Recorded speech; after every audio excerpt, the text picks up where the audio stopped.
Mr. Rifat Audi, who is from Burton Jamaat, but originally a Roma. Roma.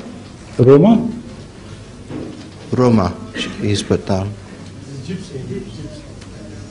Gypsy. The Roma. And I know that Roma, yes, that's right, yes.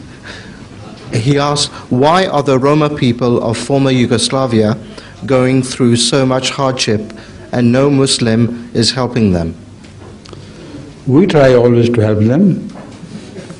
As Ahmadi Muslims, we not only help them, we have many Roman Ahmadis who have a settled life, who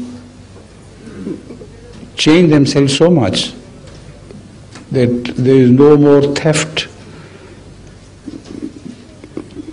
which unfortunately is their habit.